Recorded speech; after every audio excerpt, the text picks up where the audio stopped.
Ya, kali ini adalah kita akan bahas Samsung S10 Plus di tahun 2022 pas video ini dibuat. Nah, sebelumnya ini bukan video full review ya, ini lebih ke lebih ke menurut pribadi saya aja. Setelah saya pemakaian HP ini setelah kurang lebih 2 mingguan lah. Dan alasan mengapa kalian-kalian yang berburu HP flagship harus melirik salah satunya adalah HP ini. Dan ini adalah alasan mengapa kalian harus beli Samsung S10 Plus di tahun 2022. Sebelum lanjut, coba kalian lihat tuh. Banyak banget dari video saya sebelumnya yang tidak subscribe, yang cuma nonton doang. Jadi buat kalian yang nonton doang, subscribe dong, biar saya makin semangat. Ya, sebelumnya saya minta maaf dulu ya. Ini soalnya saya nge-recordnya di pinggir jalan raya. Jadi kalau terdengar suara-suara yang kurang jelas ya maklumi lah ya. Oke, masuk ke alasan pertama. Yang pertama, alasan pertama buat kalian yang pengen banget berburu HP flagship, salah satunya adalah S10 Plus. Alasan pertama yaitu harganya sekarang udah murah. Ya, harga S10 Plus ini setelah video ini dibuat sudah mencapai hanya kisaran 3 jutaan saja. Saya beli HP ini di toko offline sih sebenarnya. Di toko offline itu saya dapat harga 3.900.000 udah full set. Tapi ini X-Inter ya, ini X-Inter. Cuman nggak ada kendala sih selama saya pemakaian. Enak banget karena harga udah murah. Waktu awal rilis HP ini ya belasan juta lah ya. Sekarang setelah 3 tahun berselang, HP ini udah 3 jutaan aja. Oke, itu alasan pertama ya. Kemudian alasan berikutnya, kita lihat kameranya deh. Alasan berikutnya itu kameranya loh. Kameranya itu bisa dibilang tuh tajam banget. Nih, coba kalian lihat. Ini saya kebetulan nge-recordnya dengan menggunakan iPhone. Ini kamera depannya udah bisa support ke Full HD. Kamera depannya bisa sampai ke 4K 60 fps loh. Ini UHD. UHD itu artinya 4K 60 fps depan belakang. Dan itu udah keren banget. Kalau kamera depan oke lah. Kalau kamera belakang oke lah. 60 fps 4K. Tapi kalau kamera depan bisa 4K, itu keren banget sih. Coba kalian lihat deh. Ini kameranya itu kayak warnanya itu di boost loh. Bahkan ini dynamic range-nya bagus. Nah, pembelakangnya cahaya itu masih bagus. Enak banget. Enak banget sih. Itu kameranya masih mumpuni kalau dipakai saat ini. Bahkan 2-3 tahun ke depan pun ini masih oke kameranya. Bagus banget lah, apalagi kalau di-upload ke Instastory ataupun ke WA Story pun juga masih terbilang bagus karena ini HP flagship. Itu alasan kedua ya. Kemudian alasan berikutnya itu terkait dengan body dan desain. Nah, desain dengan modul kamera yang menyamping saat ini jarang sih. Modul kamera menyamping itu mungkin Pixel 6 Pro ya, Pixel 6 series lah. Nah, itu kameranya menyamping sama dengan ini. Dan ini desainnya pun juga masih bagus, nggak malu-maluin. Masih bagus tuh. Nah kan, enak banget dilihat. Masih nggak malu-maluin lah. Secara desain pun masih terbilang masih timeless lah, masih bagus sih. Oke, itu alasan yang keberapa tadi lupa saya. Yang ketiga, kemudian yang keempat itu secara dapur pacu. Dapur pacunya sudah mengadopsi Snapdragon 855. Karena ini kan versi Inter ya, bukan Zen resmi Indonesia. Jadi dia memakai chipset prosesor Snapdragon 855 yang mana setelah saya mencoba main Genshin Impact itu masih oke-oke aja sih, enggak.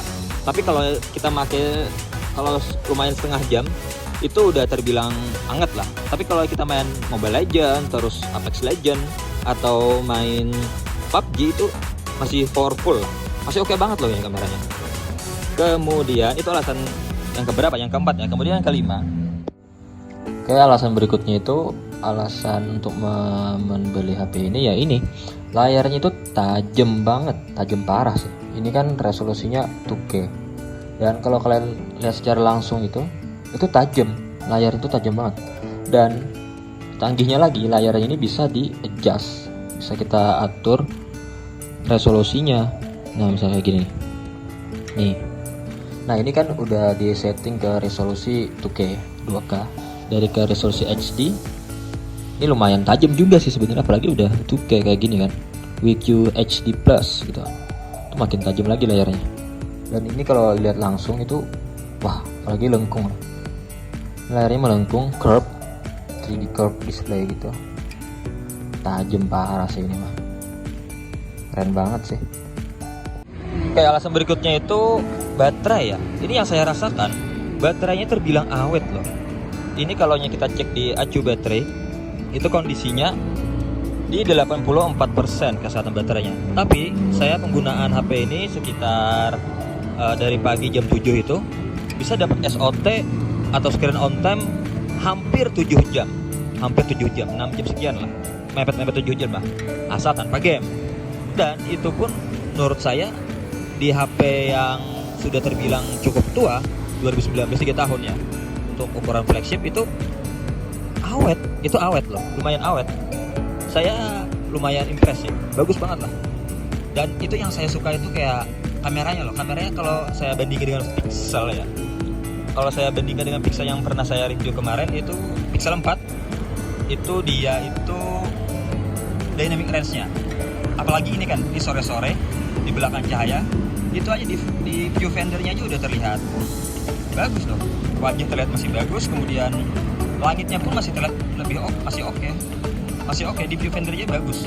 Apalagi nih kamera depannya aja udah bisa record 4K 60 fps, keren banget sih. Ini dari semua alasan itu yang saya paling suka itu, yang pertama yang paling suka ya, yang saya paling suka tuh ya soal kameranya. Kameranya itu parah sih, keren banget loh. Saya nggak nyangka juga kalau Samsung itu bagus ternyata bikin kamera. Soalnya saya baru kali ini pakai Samsung, flagshipnya Samsung. Dan One UI-nya Samsung tuh ternyata ringan loh, bagus juga ternyata. Nah menurut saya yang UI atau OS yang paling ringan tentu iOS, kemudian Google Stock dari Pixel. Setelah itu yang ketiga baru nih One UI. Sisanya menurut saya yang UI seperti MIUI, Phantom OS dari Vivo, itu menurut saya sih kayak kebanyakan yang perintilan tuh kayak saya kurang suka gitu. Jadi favorit saya sih kalau Android masih dipegang oleh Pixel sih. Google Stock pure Android lah, itu lebih ringan banget kalau dipakai. Apalagi iOS, mirip-mirip lah kalau iOS. Kemudian apalagi ya, ini saya masukin lagi deh ke alasan berikutnya. Ini haptic feedback ya, getarannya itu bagus kalau kita ngetik keyboard itu ya. Kalau kita ngetik keyboard tuh kayak getaran itu masih berasa gitu haptic feedbacknya. Tapi kalau dibandingkan dengan Pixel, masih enakan Pixel sih kalau kita ngetik kayak gini nih. Nah, itu masih getarannya masih kurang jos lah mungkin ya. Kalau dibandingkan dengan Pixel tuh lebih meyakinkan dia ininya, getarannya. Kalau ini juga masih bagus kok, masih bagus, cuman masih kalah dengan Pixel gitu yang saya rasakan. Terus soal speaker, nah ini speakernya juga bagus ya. Ini speakernya kalau dibandingkan dengan Pixel, masih Pixel 4 ya, yang kemarin saya review itu masih enakan Pixel sih sebenarnya. Di Pixel tuh clarity-nya lebih bagus. Kalau ini juga bagus, cuman lebih jernih lah, tapi lebih bagusan Pixel. Cuman kalau saya ngetes nih agak kurang kedengaran deh kayaknya, soalnya lagi di pinggir jalan, ya kan. Tapi kalau kalian mau dengerin hasil speakernya, masih banyak kok review lain yang udah bahas. Kalau saya bahas singkat-singkat ini aja sih. Nah, udahlah itu aja. Terima kasih sudah kalian nonton sampai akhir. Jangan lupa klik like, comment, and subscribe.